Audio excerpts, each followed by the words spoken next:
జిల్లా ఇన్ఛార్జ్ మంత్రి అయినా కూడా మా అన్న సీనియర్ హౌసింగ్ మినిస్టర్ గారికి రిక్వెస్ట్ ఏం చేస్తా అంటే, గతంలో వెంకటరావు గారు వచ్చినప్పుడు కానీ లేకపోతే రాజశేఖర రెడ్డి గారు వచ్చినప్పుడు కానీ ఈ మధ్యవర్తులే సగం ఆ బెనిఫిషియరీ పేరు చెప్పుకొని 2,000 3,000 ఆ ఇల్లు శాంక్షన్ చేసి ఒక 2-3 వేలు అసలు ఆ శాంక్షన్ అయింది ఆడికి తెలియదు, ఆ 2-3 వేలు తీసుకున్నది కూడా ఆడికి తెలియకుండా అయిపోయింది.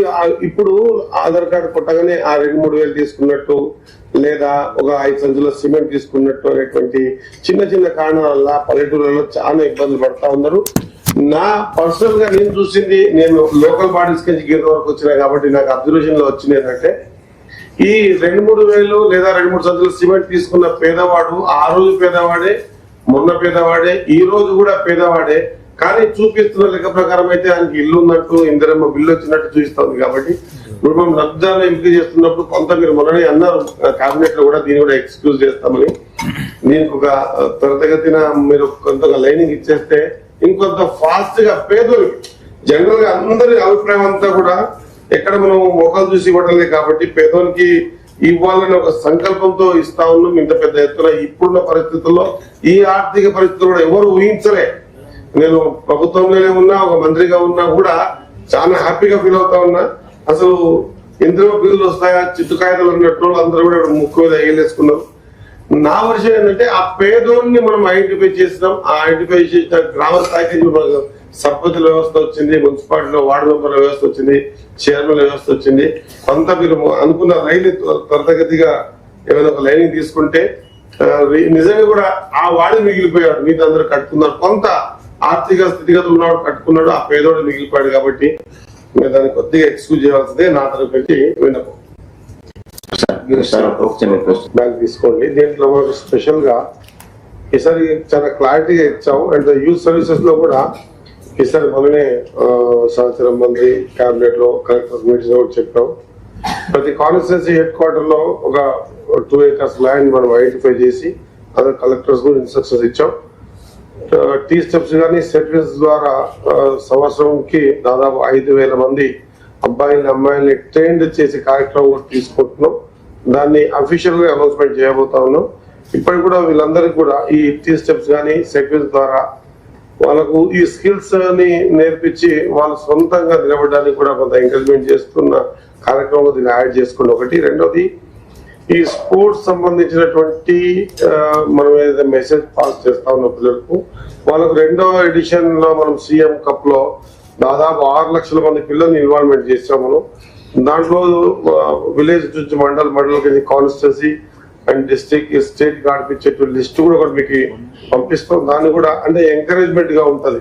ఇక్కడ ఆడితే గ్రౌండ్ లెవెల్లో ఆడితే ఈ ఆటని మనకు స్టేట్ అండ్ నేషనల్ లెవెల్లో తీసుకుపోవడానికి ప్రభుత్వం కార్యక్రమం తీసుకున్నదని కూడా మెసేజ్ పోతే వాళ్ళకు కొంత ఐడియాలజీ చేంజ్ వచ్చే అవకాశం ఉంటుంది. రెండోది, ఈ పర్సంటేజ్ కూడా పెంచుతా ఉన్నాం రిజర్వేషన్ ప్రక్రియ. దాంట్లో పాటు ముఖ్యమంత్రి గారు స్పోర్ట్స్ పట్ల ఇంట్రెస్ట్ గా ఉన్నాడు కాబట్టి ఆయన కూడా ఈ ఎస్సీ ఎస్టీ బీసీ మైనారిటీకి సంబంధించినటువంటి పర్సంటేజ్ కూడా పెంచుదామనే ఆలోచనలో ఉన్నారు. ఎప్పటివరకైతే పిల్లలు ఇది చేస్తే నాకు హెల్త్ ఇష్యూస్ ఒకటి కాకుండా, నేను గ్రౌండ్స్ పోవడం ఒకటి కాకుండా, ఏదైతే గవర్నమెంట్ స్లోగన్ ఉందో మాకు వదలండి, మైదానాలకు చేరండి, ఈ స్లోగన్స్ తో పాటు దీంట్లో నాకు ఫ్యూచర్ కనిపిస్తుంది అనేటువంటి ఫీలింగ్ పిల్లోడికి రావాలా. దానికి కావాల్సిన ఇన్ఫ్రాస్ట్రక్చర్స్ కానివ్వండి లేదా ఇతరత్ర అన్ని కూడా మేము ఒక స్పోర్ట్ డిపార్ట్మెంట్ లో అన్ని కూడా మీకు తొందరలోనే అందరు కలెక్టర్ల ద్వారా మీటింగ్ కాన్ఫరెన్స్ చేసి కార్యక్రమం తీసుకుంటున్నాం. పిల్లలకి తెలియాల మనం చేయడం వల్ల భవిష్యత్తులో నాకు ఉపయోగపడుతుంది, ఎక్కడో ఒక ఇది ఒక సంథింగ్ పర్సంటేజ్ పెంచడానికి పనికి వస్తుంది అనేటువంటి ఫీలింగ్ తీసుకొచ్చే విధంగా ఆ విషయాన్ని కూడా మీకు పంపిస్తాం. నేను అది కూడా చెప్పాను, నేనే మా ఎండి గారికి మీకు కమ్యూనికేట్ చేస్తాం. దాంట్లో ఇది కూడా యాడ్ చేసి నాట్ ఓన్లీ జాబ్ మేలర్స్ కానివ్వండి లేకుంటే ఇవన్నీ కూడా దీంతో పాటు మనం చేస్తున్నటువంటి యూత్ సర్వీసెస్ లో తీసుకున్న నిర్ణయాలు, స్పోర్ట్స్ లో తీసుకుంటున్న నిర్ణయాలను కూడా మీకు పంపిస్తాం. అవి కూడా దాంట్లో యాడ్ చేసి కంపల్సరీ ఈ సీఎం గారి ఏదైతే ఇది ఉందో దాని ఓతులు కూడా చేపించాల్సిన అవసరం ఉంది. దాన్ని యాడ్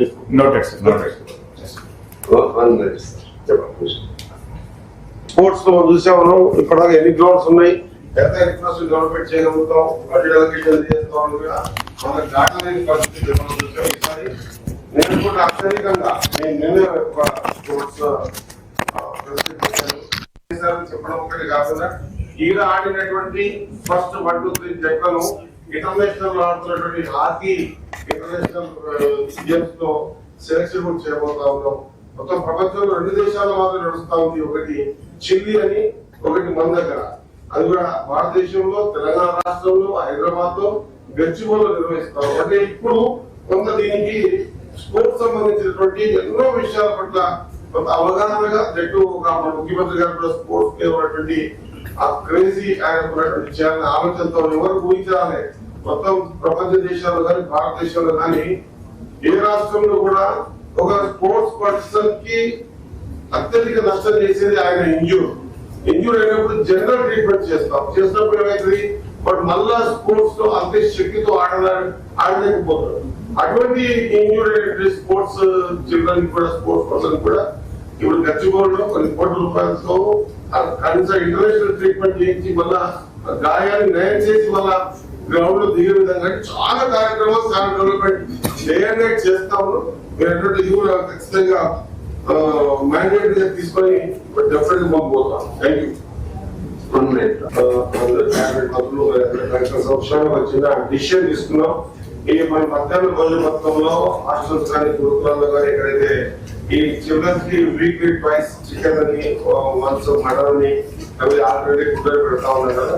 దాంట్లో మా రాష్ట్రంలో గోదావరి కృష్ణ మధ్యలో ఉన్నటువంటి 26,000 చెరువులలో మనం 88 కోట్ల చేప పిల్లలు వదిలినాం. మనకు మన దగ్గరికి దాదాపు 7,000 మెట్రిక్ టన్నుల చేప ఉత్పత్తి వస్తా ఉంది. మేము ముఖ్యమంత్రి గారికి కోరం, క్యాబినెట్ యాక్సెప్ట్ చేసింది.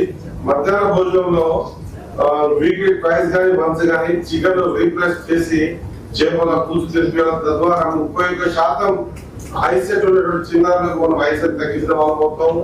హెల్త్ ఇష్యూస్ కూడా చాలా బెటర్ గా ఉంటాయి. కంపేర్ చికెన్, మటన్, ఫిష్ లో ఉన్నటువంటి చాలా హెల్త్ ఇష్యూస్ ఉంటాయి కాబట్టి అది కూడా తొందరలో రాబోతా ఉంది.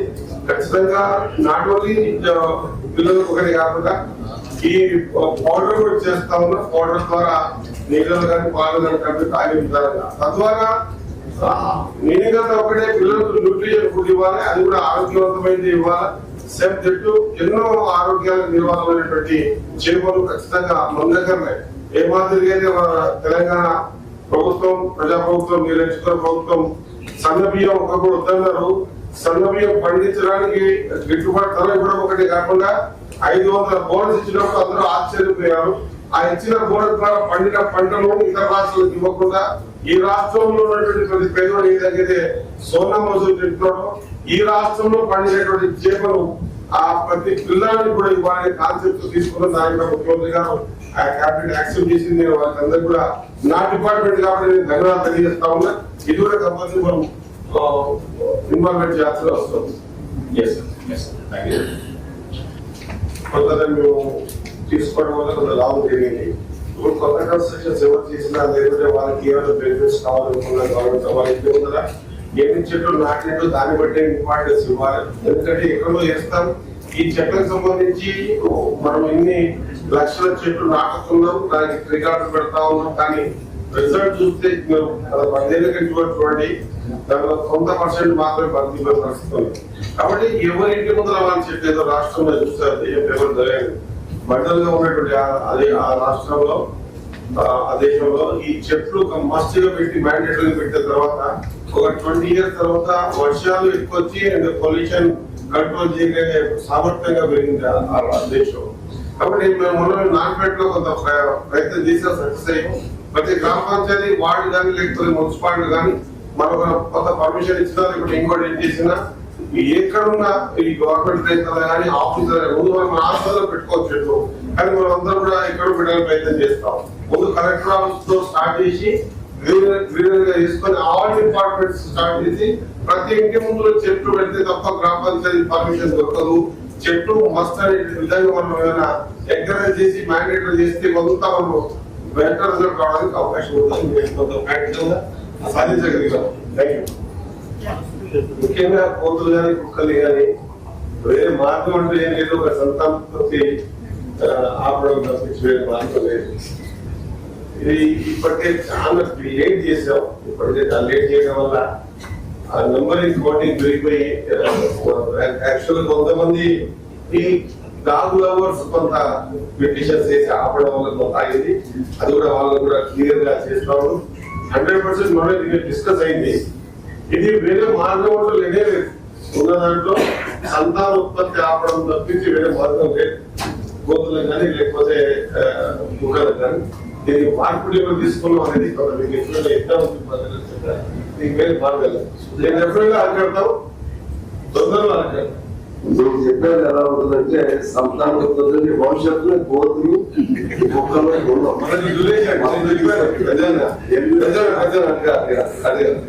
మీకు చెప్పాలా, మనం ఇబ్బంది పడుతున్న వాటి వాస్తవం. ఇది దాదాపు 2 months నుంచి చాలా రోజుల విషయాలు చెప్పుకున్నప్పుడు కొంత స్ట్రీట్ డాగ్ లవర్స్ మాత్రమే ఆబ్జెక్ట్ చేస్తూ వాళ్ళు ఫోటోలు కూడా జరిగింది. జనరల్ నేనేమంటే నాకు తెలిసినటువంటి లోతైన విశ్లేషణ ద్వారా చేసేది ఒక డ్యూరేషన్ పీరియడ్ ఎంత ఉండాలో అందకుండా అంతకంటే ఎక్కువ. ఇప్పుడు మనం చేయకపోతే కుక్కలకు సంబంధించి డాగ్ లో ఎన్నో ఫుడ్ లేక ఇంకోటి లేక క్రాసింగ్ టైమ్ లో వాళ్ళ హ్యూమన్స్ అటాక్ చేయడం, దాన్ని అటాక్ చేస్తేనే అది అటాక్ చేయడం, ఇవన్నీ చాలా విషయాన్ని లోతుగా విశ్లేషించాను. కాబట్టి మీకు ఆన్సరబుల్ చెప్తా ఉన్నా. 100% కంట్రోల్ చేస్తాం. దానికి పీరియడ్ ఉంటుంది. ఆ పీరియడ్ తర్వాత యాక్చువల్ కోతులకు అడవులలో ఫారెస్ట్ లో ఫుడ్ దొరికితే మందికి రావాల్సిన అవకాశం ఉండదు. దాన్ని కూడా లోతుగా విశ్లేషణ చేసాం. మేము కొంతమంది ఆల్రెడీ ఆలోచనలు ఉన్నాయి, చేస్తామని తెలియబోతున్నాం.